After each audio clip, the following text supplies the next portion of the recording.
Hello everyone and welcome to our most recent webinar, the Business Recovery Planning webinar. So this is presented today by Greg Verhoef. Oh, they don't work. So I'll be your moderator today. So I'm Shana Verhoef. I'll be managing any questions that you have and I'll just make sure that everything runs smoothly for us here today. I'll watch the technical side of things.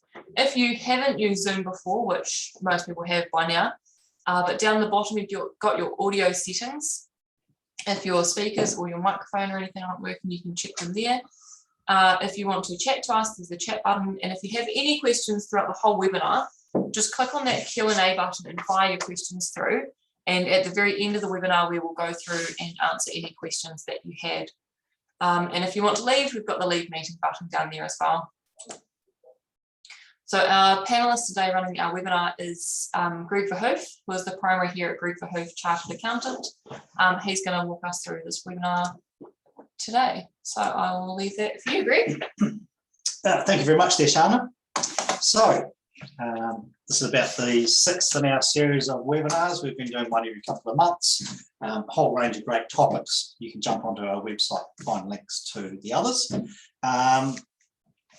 Today we are looking at business recovery and what business recovery means and how you might use that as adapt that in your business. Thought for the day, smooth seas don't make for skillful sailors. I really do like this thought, particularly because I also help run a Sea Scout group, and it's putting the kids into difficult situations is one way of getting them to learn real fast how to adapt and become aware of their circumstances around them and come up with solutions.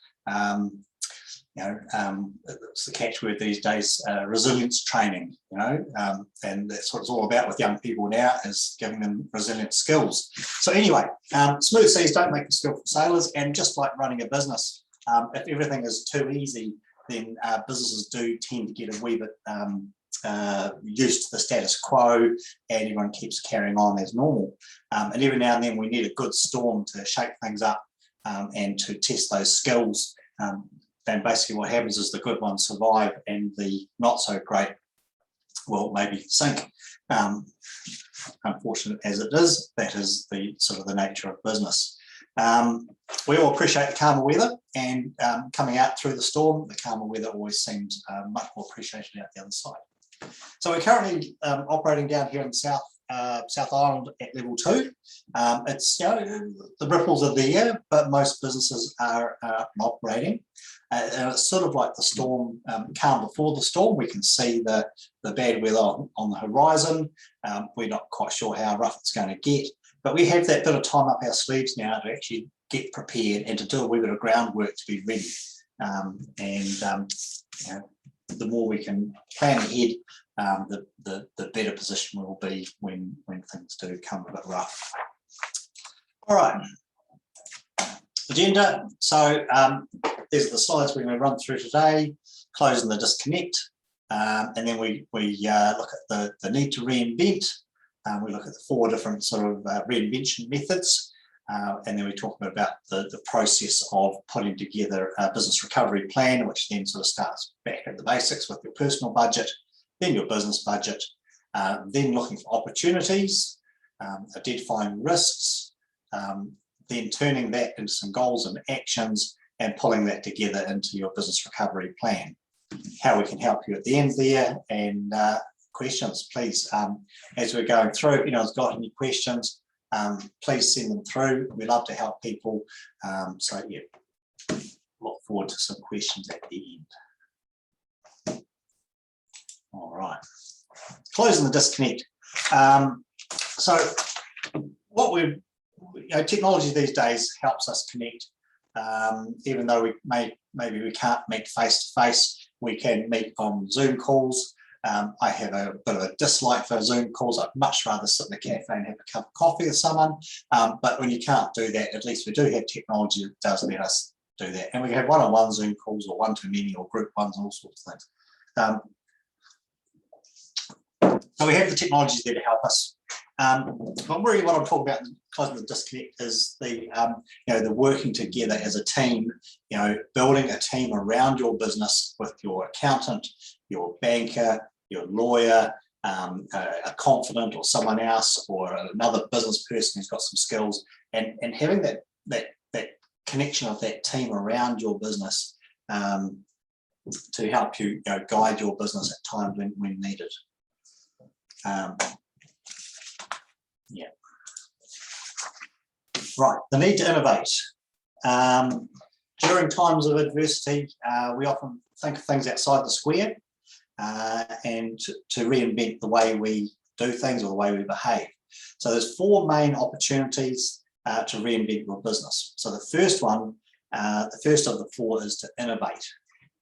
And the Oxford Dictionary describes the word innovate as the introduction of new things or new ideas or ways of doing something. A great example here, this is an example of a business that used to sell travel pillows. Of course, no one's flying anymore, so they don't need travel pillows. And they changed from selling travel pillows to selling hair clippers and scissors and personal hygiene kits. And they have innovated and changed from what they used to do. So in a way, innovate is to do something completely different, take on a new direction for your business. Number 2 of the 4. So we had innovate, and our second way is to re-engineer. So re-engineering is to take something you've already got, or maybe a couple of things you've got, and combine them together, or modify them, or change the service, or change the way you deliver it in a way that creates effectively a new product. So you're re-engineering something you've already got to produce something new, something that's completely different, and something's going to open up a new market, a new line of customers to your business. So one example of that is when we had our first lockdown, some of the beer companies that end up having their fermentation things sitting around not doing much, they turned them into creating hand sanitizers. Okay, sort of a similar process. The alcohol in beer is sort of similar to the alcohol in hand sanitizer, and they re-engineered their business to create another product line that was in great demand at that time. Another example I've got written down here is in the UK, the Formula 1 racing teams, they couldn't race their cars, so they were challenged to make ventilators, and very technical people in those teams using 3D printers and all the equipment they use for building these race cars were able to re-engineer their business to create ventilators. So there was a demand for ventilators. That's the first 2. So we've got innovate and we've got re-engineer. Third is number 3 is to adapt. So adaptation, nature is very good at adapting. In nature, various bugs and species and animals and stuff adapt to their environment around them. And you can see all sorts of examples of different animals where they have adapted to their environment. And we can do the same with our business. As our business environment changes, we need to adapt the way we operate to fit with that environment. So example I've got here is a local beauty therapy place. Obviously it's very personal, one-on-one sort of contact, and under level 3, level 4 lockdowns, that's very hard to do, or they can't do that, and they adapted and started offering free online skin consultation if you buy a product. So if you buy a product with them, they do a consultation how to use it and what your skin might need and how that works. They did new bundles of products, including a whole lot of samples with their main products. They created home facial kits. They created all sorts of these other products to adapt their business from being a face-to-face to being a more of a product delivery type business. So we've done innovation, re-engineering, adaptation, and the last one in there is to widen your lane. So what we mean by widening your lane is to effectively broaden your range of services and products that you deliver. So you're adding more things on. They might be similar or they might be completely different. So a couple of examples I've got here. One is a cafe. Obviously, cafes are not operating, and they started making ready-to-eat meals. So the meals are ready in a box, pick them up, take them home.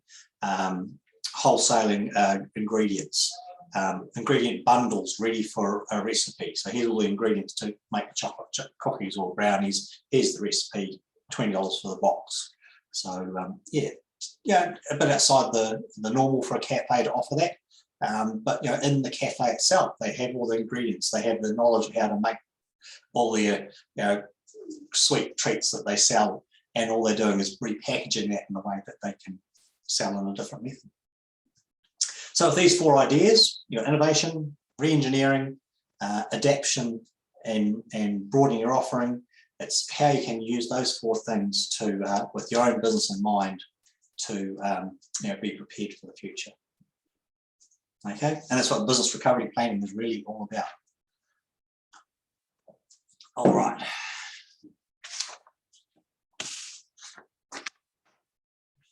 So, where do we start? Well, we start at the beginning. All right. Now, a good place to start is really your personal finances, your personal budget. And people hate doing personal budgets.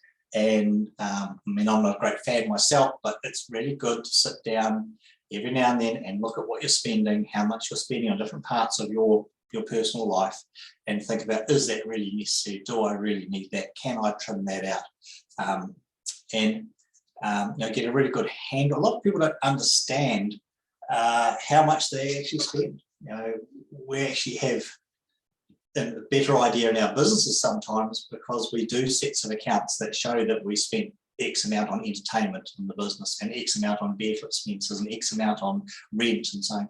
And people don't track those things themselves, but they can be. And you can use Xero to run a personal budget, feed your credit card and bank statements into it. They feed into it automatically from the bank. They memorize what transactions are, and you can quite quickly run off reports each week, each month, to see what your personal spending is like. Anyway, so the reason why personal budget's important is that a business is there, its purpose is to generate cash profits. And your business makes a cash surplus, and then as the owner of the business, you get to make the decision, how much do you take for yourself to cover your personal budget, and how much do you leave in the business for for reinvesting and growing that business. Very hard to grow a business without cash to reinvest. It's very hard to research new products, develop new products, create more marketing, do all those things that do growth, need investment. And it's really up to the business owner to decide, how much do I leave in the business, how much do I take out? And if you're taking out everything out of the business for your personal life, then the business won't change. It just keeps bubbling on the same thing. So by reviewing your personal budget, if you can cut back on your personal needs, and a good example is when we had the lockdown and people couldn't go out, and they couldn't go to the bar and the cafe and do all those things every week. Most people found they ended up with more cash in their bank at the end of the month. And it was quite surprising how much we do frit away on those little expenses. So if you can refine your personal budget and cut down the amount you take out of the business, that leaves more in the business to reinvest, to make the business stronger, to reinvest in the future of the business. So that's why we start with your personal budget. Next step is a business budget. And you may have one already, or you may never have done one. And we can help clients work through preparing a budget. Yeah, we've done quite a few. It's not a daunting process. It's probably a meeting to sit down, look at last year's figures, have a discussion about where things are going this year. And the toughest one to work out is that revenue. Try and predict the revenue. It is a best guess. There is no perfect budget. It is just a forecast or a guess into the future. And we start with that revenue line and then work on from that. And then we may go back to that revenue line and go, actually, it needs to be more, because by the time we've added all these costs on, we haven't got enough coming out at the bottom, and we need to set ourselves some bigger targets to achieve to make the thing work. All right, so if we've got a cash flow budget or just a forecast, doesn't. Yeah, there are a number of things that we can look at in that to see whether there's ways we can squeeze a bit of extra cash out of it. We're trying to create cash to invest in our business. And there's things like loans. If you're repaying debt, finance payments on cars, on vehicles, on buildings, on just bank loans and finance loans. There's often a component that's the interest, and there's a component that's principal. And the bank or finance company is always going to want their interest. So we always got to pay that. But if we can stretch out the time, or maybe go on an interest-only holiday, what that does is it frees up that principal that comes out as cash at the bottom, help create a bit of a cash flow war chest, I suppose, to get through things. Asset purchases. Be careful about buying assets. Every time you buy an asset, it's an investment. And is that investment going to return enough to cover that asset and provide you a return on it? The other way to look at it also is, what assets have you got that you're not using? Can we, divest some of these assets? Are they worth selling? Do we use them? Are they not producing much income? Can we turn those unused assets into cash, which is what we're trying to do, is create some cash. Drawings. So we talked about trying to do your personal budget and limit what you take out of the business, and look at what you can, if you can tidy that up a wee bit. Overheads. So your overheads are your costs, monthly cost bills that come through, and every now and then it pays going through all of those overheads line by line, and see what can we do. Can we get a better deal? We seem to be paying a lot on phone bills. Can we get the telecom companies to sharpen up their deals? Can we cut out some overheads? Do we need such a big office? Do we, what can we trim back? Because it's very easy just to get to the routine of same old, and those overheads just always sort of grow a wee bit all the time. And what we want to do is just to try and pare them back to just what's needed for now. It's all about creating that cash out the bottom, build our war chest so we've got money to invest and do something with. All right. What to measure, how to measure things. Beautiful KPI chart there on the screen in front of us. Pardon me. And there's a whole range of software out there that can do great stuff like that. Excuse me. Or it could just be a simple spreadsheet that's updated once a week. The thing is that someone needs to take the time to make these things work. And there's a bit of time in getting the automation up and going to make systems work. So it's never just a flick of a switch in the way it goes, but we can build these things, and they are useful. So having reporting information has got to be timely, it's got to be accurate, and it's got to be up to date. So there's no point knowing what happened 6 months ago. You've got to know what happened last month, you've got to know what happened last week, and does that meet your targets? Even down to you can set up some KPIs that might be for a retail shop, it might be number of people through the door, and average basket spend. So you want to target those every day and review what they were the next day to see, are we meeting those targets? If we're not meeting those targets, what can we do to deal with them? So KPIs, set goals, something to work towards. Some key ones are sales, daily, weekly sales, gross profit, number of client or customer transactions, debtor days. If you let your customers pay on credit, how long will they take to pay? And cash in the bank, how much money is in the bank, and monitoring that. Your cash does go up and down, of course, because your bills go out and money comes in. There's a whole time difference in there. But yes, so having that set up so you can record things and know what you want to record and monitoring against it frequently. All right, opportunities.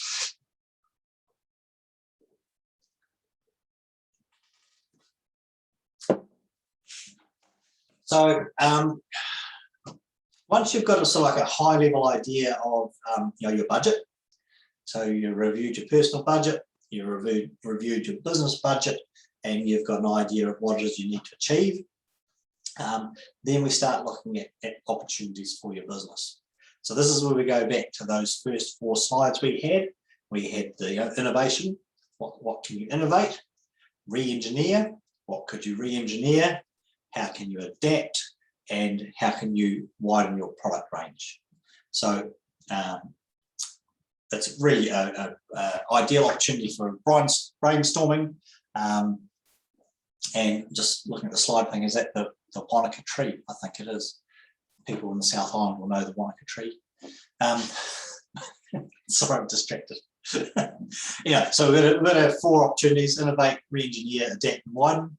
Brainstorming, set some time aside, SWOT analysis, work through the opportunities, and brainstorming is not about coming up with the perfect opportunities. It's about just get all those ideas down and thrash all those opportunities out. You can refine them down later, but the first thing is just to get all those things out there and documented in some sort of method where you can come back to and review them, and then work through to make sure which are the ones that make the most sense for your business going forward.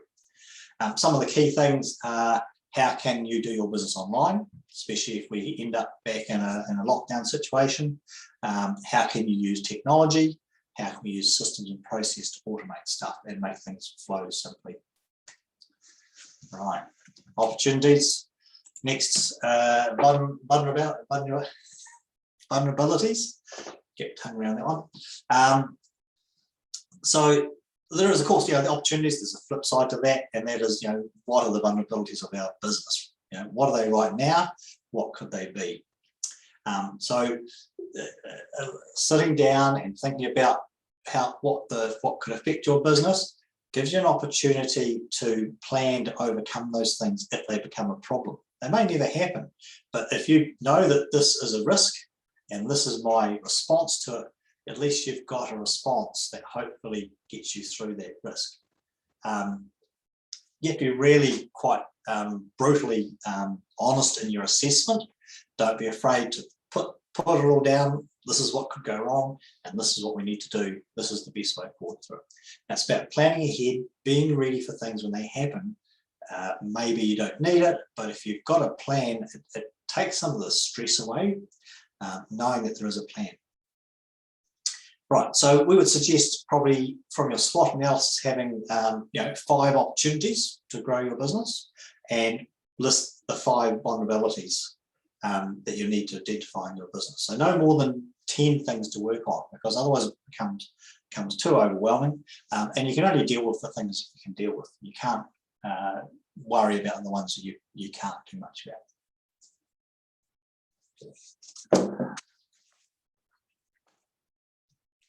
Okay, risks and managing risks. So this slide up here is a risk register, and it's a way of grading risks. So we looked at our vulnerabilities, and you then want to break them down into whether how important they are. So there's 2 axes to our table here.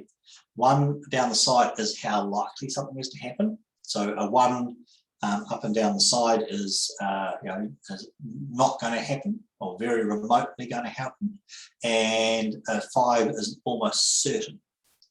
And then across the top we have our consequences. So you've got insignificance, or things that are really not going to affect your business if they happen, right through to the very significant down the end. All right, and then the colours there help identify which are the ones that we need to really focus on. So something that is not going to happen, quite remote, and is insignificant is green and probably doesn't need to be thought about too much, whereas something that is almost certainly going to happen but would have a significant impact on your business is in that red quadrant. All right, so that's a vulnerability you'd need to make sure you've got a plan to address. Now, as far as where to start with working out your risks, a risk register, start at the top, look at the governance. So governance is things like planning, planning for the future, your business plan, things like that. It's also, who is the governance? Do you have a board? Is it just the owner? Does the owner have a sounding board they talk to? Does it have an advisory board or support people that help with planning and thinking ahead outside of the day-to-day business? Leadership. So often in the business, the owner is the leader, or it could be you've got a senior manager in there. Need to have good communication skills, good on building teams, and reporting and working with a group of people. Products and services. So risks around products and services is the ability to deliver them in difficult environments, difficulty to adapt them or change them or move them to an online type delivery method. Operational. So most businesses are reliant on something else, some input into their business in order to create the products or services it sells. So that could be your supply chain. If you're running a workshop doing oil changes for cars, but you can't buy oil, then your business is quite stuck. So it's a risk. And we saw, after coming out of the first lockdown last year, a lot of businesses actually building up stocks again. Over years of trying to run lean businesses, we've always, run your stock down, carry just enough stock, all that sort of went out the window. And actually, we need to make sure we've got a bit more stock on hand so that our business isn't cut off at the knees when we can't get a simple small product. So operational, or it could be your team. If it's a service that you deliver that's reliant on man hours or people hours, then you've got to make sure that they're able to operate and do that. Marketing. Things change, and it's about return on investment, which is what marketing is. It's an investment, and you're putting money into marketing, and are you getting that return on it? So the risks are: are you monitoring that? Do you know what sort of return you're getting from your marketing? Do you know what facets of your marketing actually work? Do you have a marketing plan?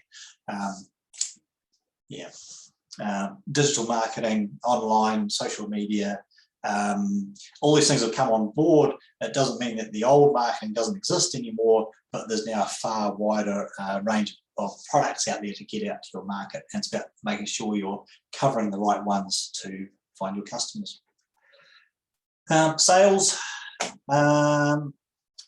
adapting sales, selling sales, making sales online, being able to sell even if your storefront has to be closed. Finance, so cash flow. Do you have the cash to weather a storm? Do you have the cash to invest in your business? What happens if you run out of cash? What's the plan? HR, people are our biggest asset. But also, if we're overspending on HR, spending too much, our business model might not be that practical if we're, revenue is not enough to cover our costs. Also, personal grievances, times of stress, trying to downscale a business is quite, has to be done the right way so you don't end up with personal grievances, and you need specialist advice for those sorts of things. But there are risks in all those sorts of things. Administration, try to automate whatever you can, but what are the risks with your admin? If you stop sending out invoices, then that has quite a big effect on your revenue. If you stop paying your bills or don't pay your wages, all those sorts of things, then that will also lead to quite a quick demise in your business. So administrations that we team in the background, making it all work together, and if it all works, it's good, but if it falls over, man, it can create a mess real quick. And technology, making sure we're using technology, but also there's risks. There are sites and websites being hacked all the time. People's Facebook pages get taken over. People's invoices get edited. There's all sorts of technology risks out there. All right, enough talk about risks. Cool. Goals and actions.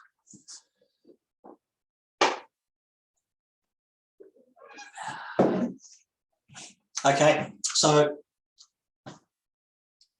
we've done our personal budget, we've done our business budget, we've found some opportunities, we've identified some vulnerabilities, we've worked out the risks on those, and we want to pull everything together into a bit of a cohesive plan.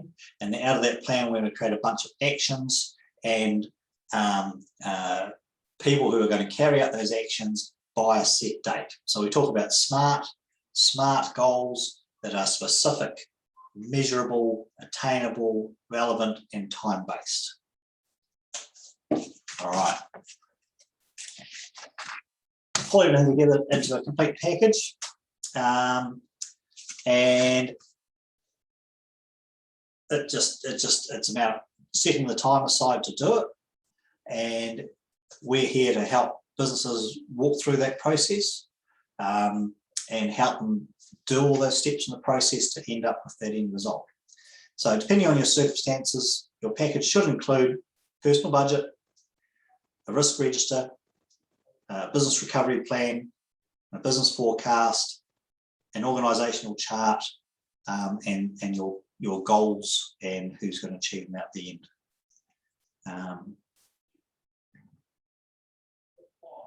Every business is different, and that's why the cookie cutter mold doesn't work for every business, and we need to adapt and change the way we do things and the way your business does things to fit what your business does.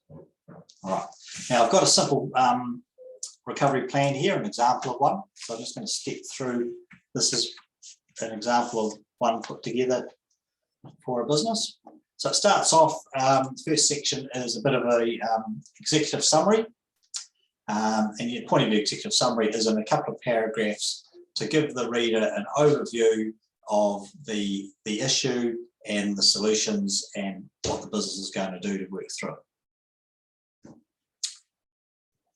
Next section is the goals, so the owner's goals.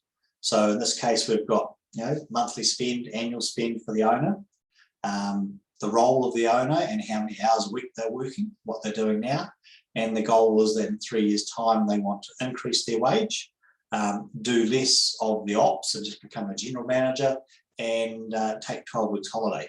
That'd be nice. No, it's not. 6 weeks holiday, but cut their hours down from 40 to 45. So they'll set themselves some goals. And then there's some other goals there as far as finance, some new loans, an overdraft, and the security that's up for offer. We're going to slide up. Oh, there we go. There we go. So the next bit there is the budget, and it's not the detailed budget.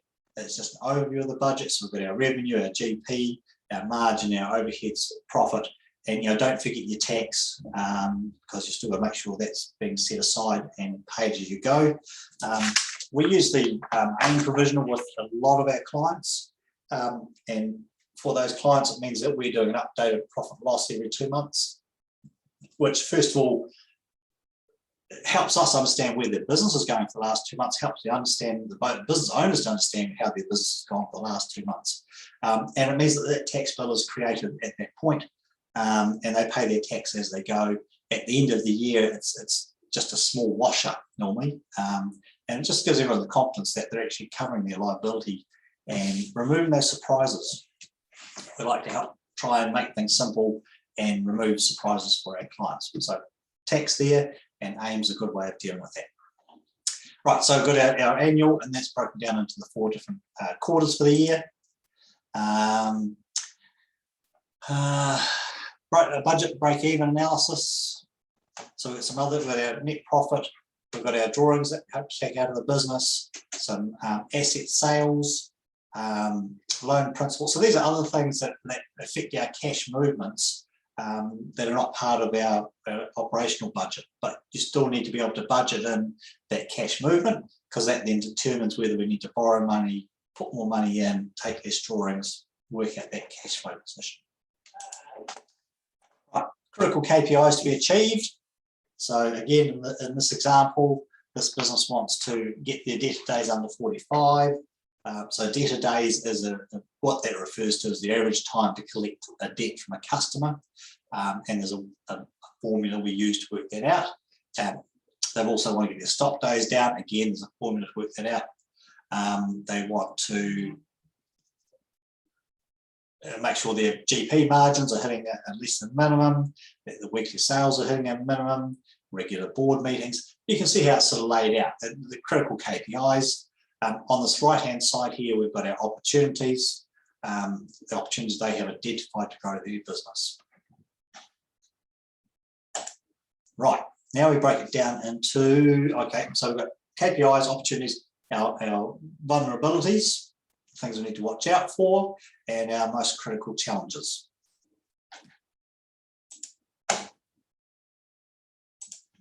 Okay, the plan. So we then break this down into a whole heap of different departments. And for each department, we've got risk mitigation strategies, the goals, the 90-day goals, the actions, who's going to do them, and by when. So you can see quite a large table there. And there's more. So quite detailed, quite specific, quite targeted, and those measurable goals coming through as to who's going to do what, by when, what their what the measure is, and who's going to do it. And part of our, we see as part of our responsibilities of work with our clients is that once we have a plan, that we are meeting up on a regular basis, whether that's monthly, 2 monthly, 6 monthly, but a lot happens in 6 months, but at least 2 monthly, and we just keep them on task, find out how they're going with these actions, what's working, what's not working, what needs to be changed, and just adapt that model, that plan as we go. So you can set all the goals you want in the world, but if you know that no one's actually going to ask you about achieving them, sometimes they just sort of slip off the plate a wee bit. So and a good example of that is, we've all probably been members of gyms at different times. And you sign up, and the first week you go like 3 times, and the next week you go twice, and then it sort of drifts off, and then you're going once a month, and then you sort of fall, the gym gets put aside because you want to meet up with a friend you haven't seen for a while, and it dissipates off. But if you are meeting that personal trainer there every week at Wednesday lunchtime, and you know that if you don't turn up, he's going to be shitty as hell at you the next time you turn up, then you tend to go. And because you go every week, because your personal trainer is there to chase you up, you end up getting some results, and then you feel better that you've achieved some results and you've got an outcome. So we see ourselves as a bit of that personal trainer to small businesses, just helping to keep on task, refocusing, and making sure we're keeping this plan in place. Right, next steps. Well, you can do nothing. And what's that saying? Do the same thing, get the same results, or something along those lines. But if you keep doing the same things, the thing is, if you keep doing the same things, in this environment out there, there's a good chance you won't get the same results. Everything is changing. It's changing quite quickly, and we need to adapt and change our business to fit with the environment. Other businesses are out there doing it, and quite honestly, if you don't move with it, you could end up getting left behind. Yeah. Put the oxygen mask on first. Have a look at yourself first. Have a look at your personal budget first. Get yourself lined up. Get your own finances in order first. And that's that. You've got to look after yourself, be fit, healthy, strong in mind, all those sorts of things, so that you can run your business. Have a plan.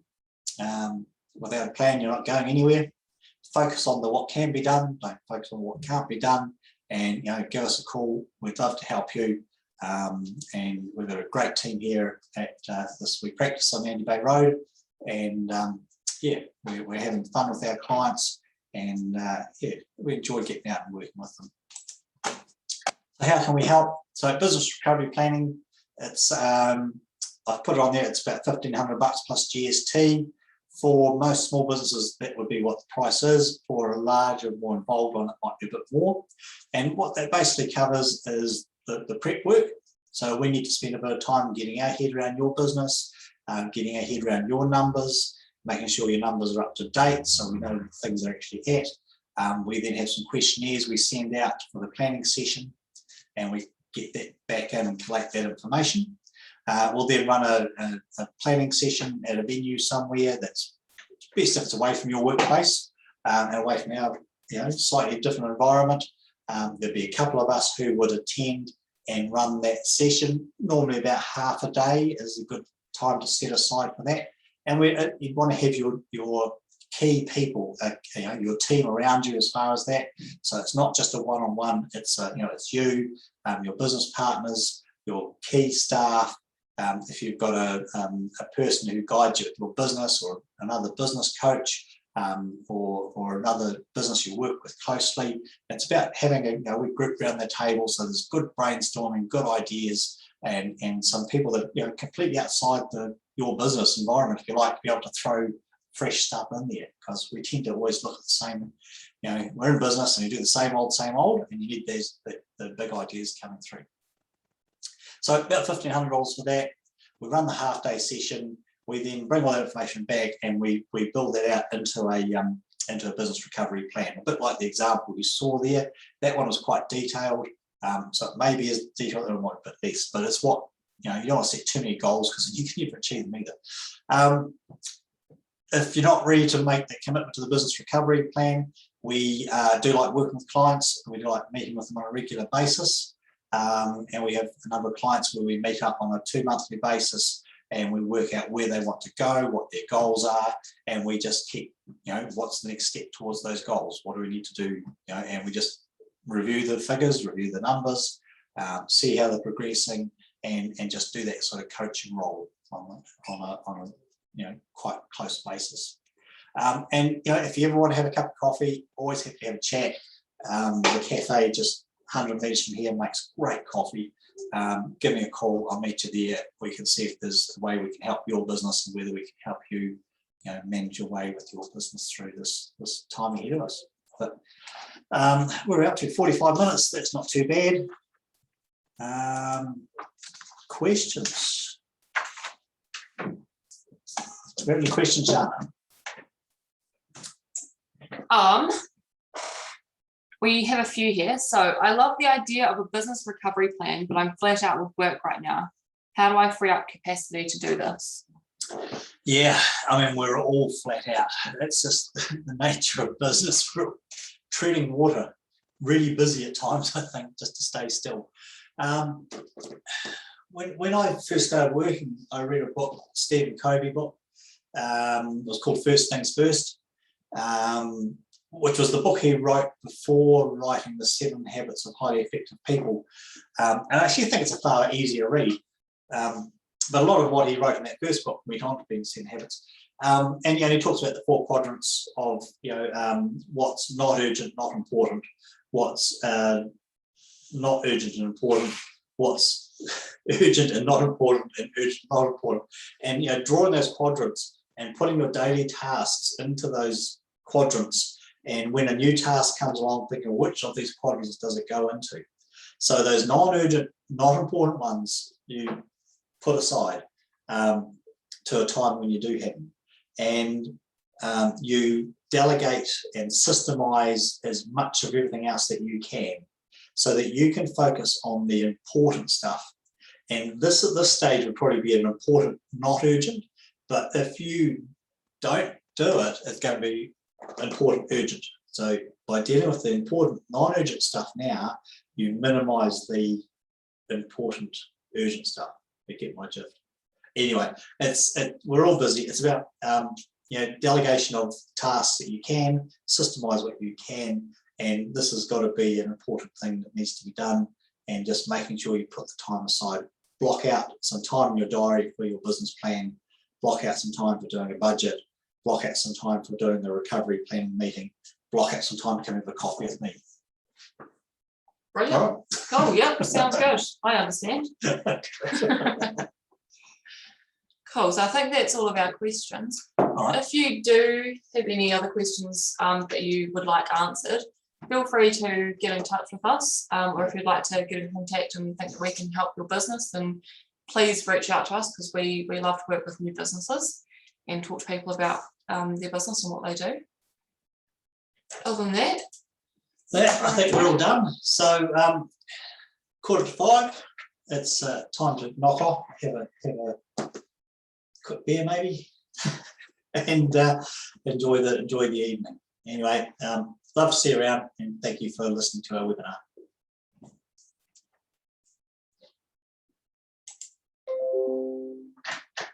All right.